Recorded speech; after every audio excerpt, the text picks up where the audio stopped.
Hey guys, it's Jake here with eTrailer. Today we're going to be taking a look at, and I'm going to show you how to install the TorkLift in-bed camper tie downs for the front on our 2022 Ford F-250.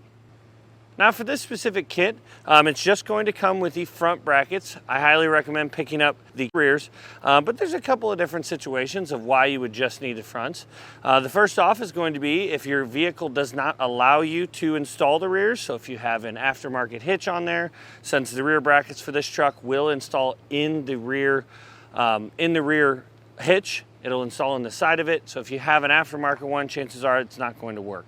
That'll be one reason why you just pick up the fronts. Another one is that if you have, if you've been using them for many years and the fronts are starting to look a little distressed, or if you have an accident or something like that and the front brackets get torn up, you can pick up just the fronts to replace and you don't have to replace the entire kit.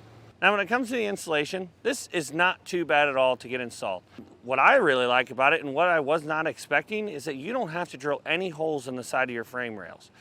They are going to bolt right into pre-existing holes that are already in your frames. They just bolt right up, you torque everything down, and then you're ready to start using them. But with that being said, let's go ahead and pull it in the shop and show you how we got them installed. In order to start on the front bracket, we're going to have to loosen up this leaf spring bolt.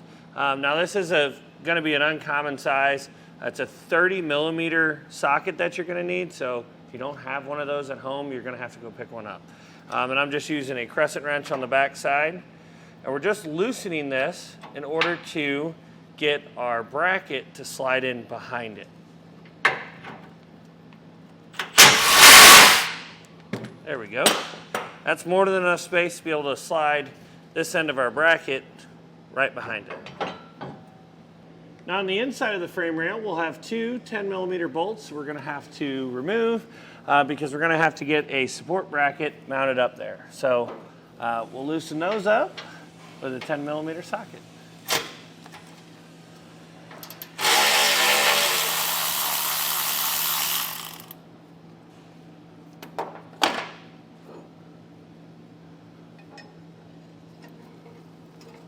Take our bracket, slide it up into place, get these holes lined back up, thread those bolts back into place.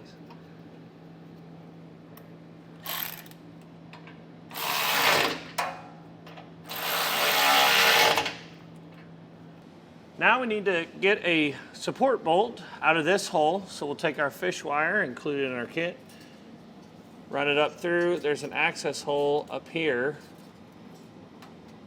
in the top of our frame inside this opening, and you just kind of have to reach down, feel for it, and then push it on the end of your finger and then pull it out. And we're going to take a spacer block in this order, and then a star washer and one of our larger bolts, and thread that on.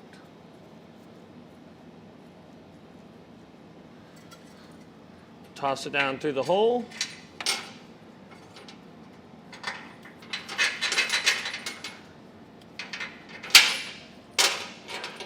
Make sure it pulls out.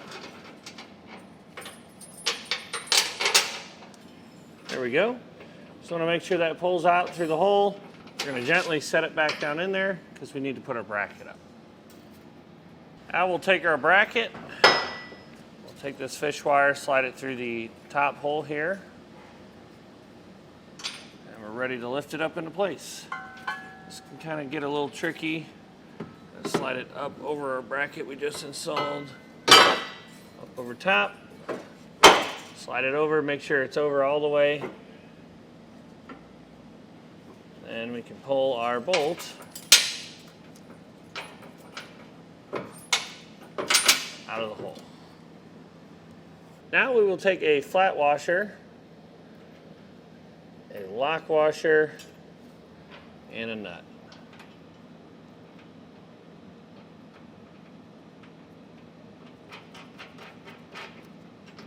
Want to get this as tight as we can by hand. If you're having trouble with the bolt spinning on the back side, you just pull towards you and twist at the same time, and it should get it to bite. Now we'll take our silver bolt that comes in our kit with a flat washer on it, slide it down through, We did end up loosening this bracket up on the other side to give us a little bit more room to wiggle. Take flat washer on the bottom, lock washer, and a nut.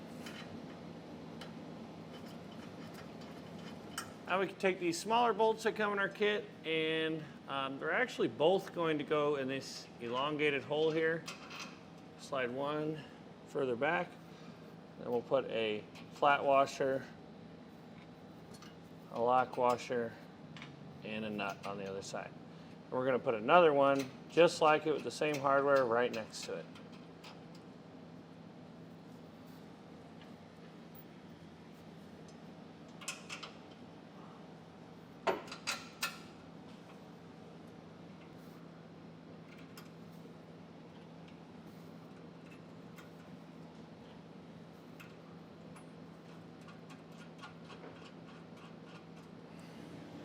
Now the order that you want to snug them up is you want to tighten this one on the bottom first to make sure that this bracket sits flat on the bottom.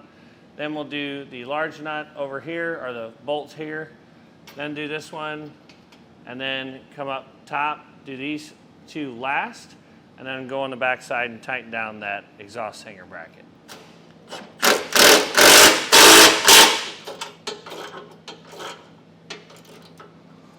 Now on the driver's side of the vehicle, it's going to be very similar. You're not going to have a bracket that goes underneath because we have this support here and the fuel tanks over there. But instead, we're going to have a second bolt here. So we'll have the one up top that we fish wired the same way as on the passenger side. And then you'll have a little bit longer silver bolt, or grade 5 bolt, than the other 4 that are in the kit that are designed for the top up here. You'll use that, fish wire it through the frame rail up here on the top like we did the larger bolt, fish it out there, and then put a flat washer, lock washer, and a nut on it.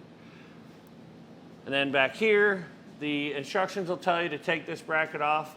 It's not necessary. I just slid it up and behind. It just takes a little finagling to get the brackets around the emergency brake cable in order to get it slid behind this nut. Now with both brackets installed and all the hardware tightened down, we'll come back with a torque wrench and torque it down to the specifications in the instructions.